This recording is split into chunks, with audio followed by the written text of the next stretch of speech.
Okay, now we'll do question number 6.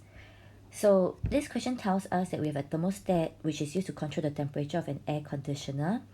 It uses a rheostat and a thermistor. So we have a rheostat in here and a thermistor in here which controls the relay directly. Okay, so figure 11.2 shows the graph of the resistance of the thermistor against temperature. Now, how do we interpret this graph? You can see that as temperature increases, the resistance is decreasing. Part A. The NOT gate allows current to pass through if the input is equal or less than 5 volts. Now let's look at this. I want this part here to be 5 volts or less, right? So which means that I want over here to be low in order for the output to be high.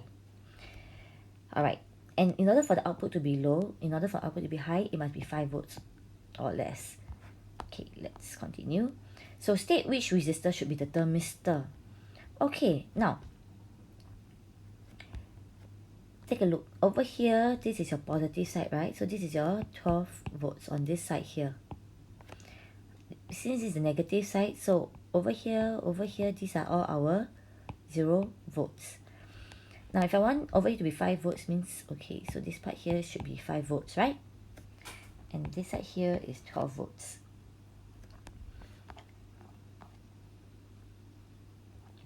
So which one should be our thermistor?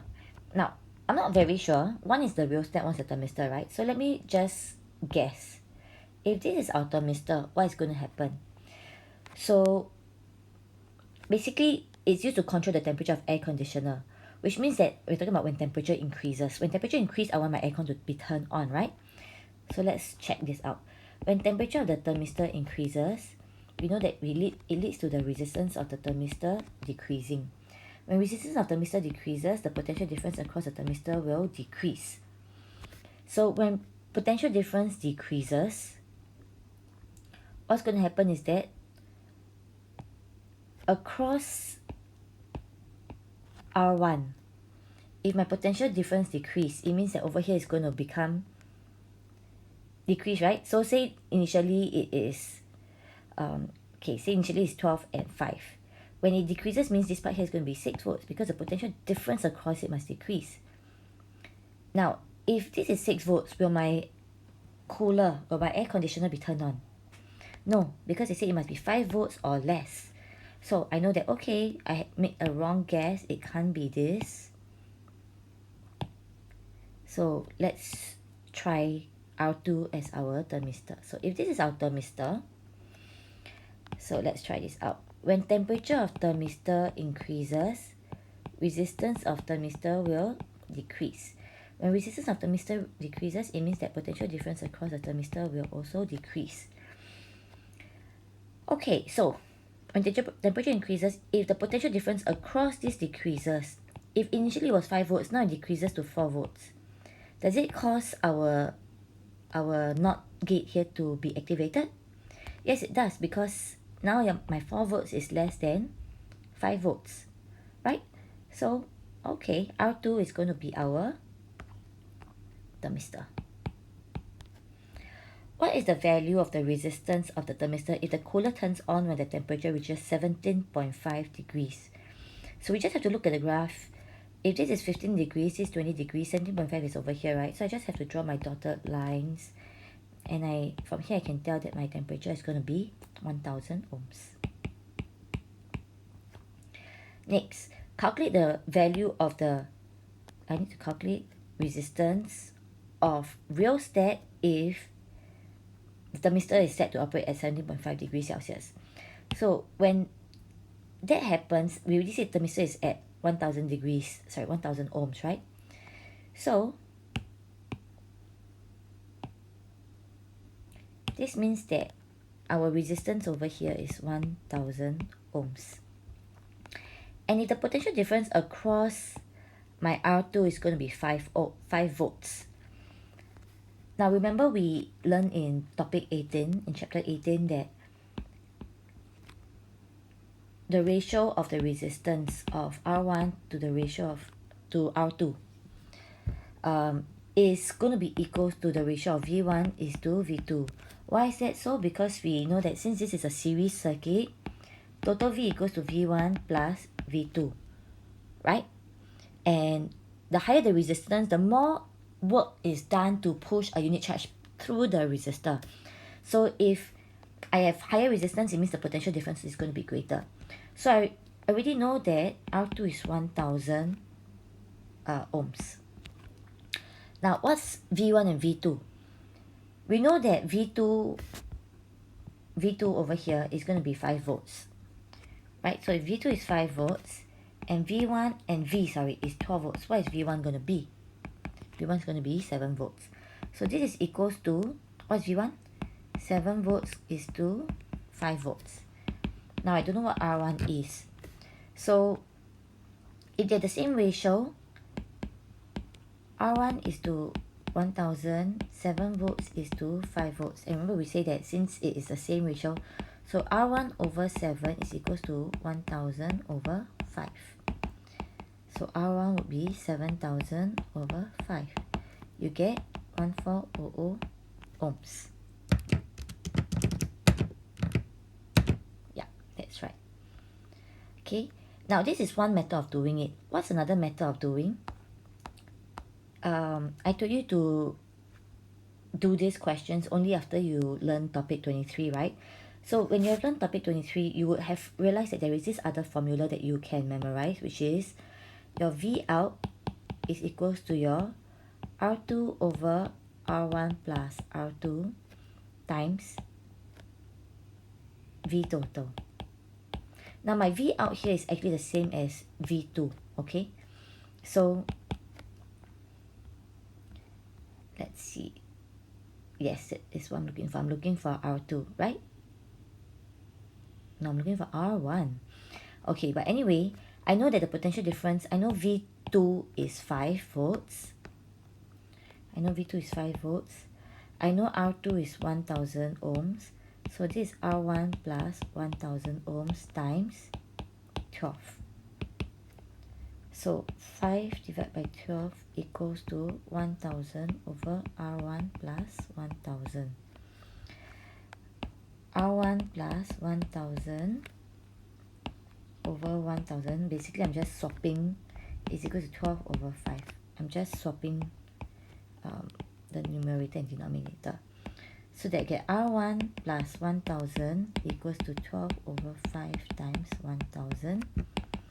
And R1 would be 12000 over 5 minus 1000. 12000 divided by 5 minus 1000. What do we get? Same answer, 1400 ohms.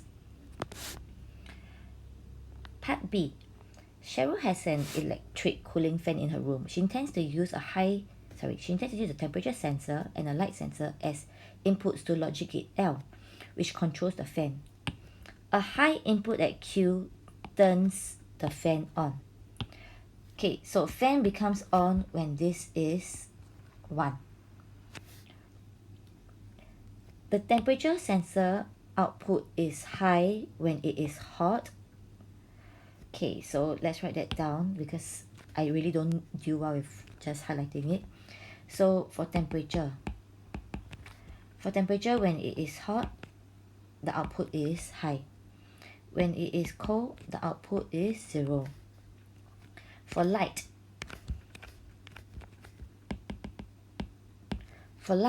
they tell us that when it is bright, it is high. When it is dark, it is low. So let's write that down. When it is bright, it is high. When it is dark, it is 0. Cheryl wants the fan to come on when it is hot and bright. Fan to be switched on when it's hot and bright. Now take note that this is and not or. So both must happen before the fan can be turned on. When does it want to be turned on? When it's hot and bright. So what's the logic gate of L? Since both must be 1, logic gate must be a AND gate. Complete the truth table for logic gate L. So since it's an AND gate, so 0011, 0101. This is my standard table. And then because this is an AND gate, so it's 0001. Both must be high in order for the output to be high. Part C. Cheryl now adds a push button to test if the fan is working.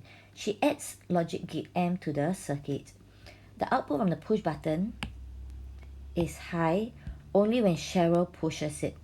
She wants the fan to come on as it did before. So fan to come on as it did before, which means when temperature is high and when it is bright, or take note, or when she pushes the button. So give the name of logic gate M. Now, it's either this or this in order for this to be high. Either Q or C must be high, right? Because she said the output from the push switch is high when she pushes it. So when she push it means it is high, means it's a 1. So Q must be high or C must be high for R to be high. Since it's an OR gate. Complete the truth table for the entire circuit. So let's look at Q first. Q would be, over here, this is our AND gate, right? This is our AND gate. Okay, so I'm looking at A and B to give me output Q. So this is my AND gate here. 0, 0, 0, 0, 1, 0, 1, 0, 0, 1, 1, 1. A and B must be high in order for output to be high. 0, 0, 0, 0, 1, 0, 1, 0, 0, 1, 1, 1. Both must be high for the output to be high. Now let's look at input C. What's C? Oh, C. Okay, C is just one of my inputs, right? So since it's just a single input, I'll just have this. 4 times of 0, 4 times of high, of 1. Now output R. Output R, what's M by the way? M is an R gate.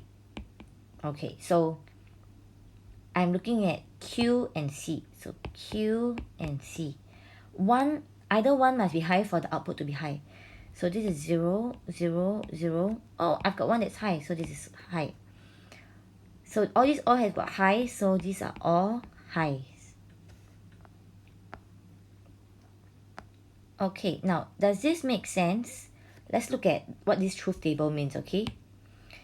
So it says that the fan must be switched on when Cheryl pushes the switch.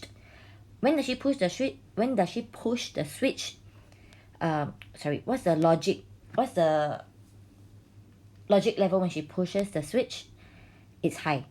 So when she pushes the switch, that is our C, that is high. It means that the fan will be turned on. Yes, that's right. And when else do we want the fan to be turned on? When our Q is on. When Q is high. So when Q is high, fan will be turned on. So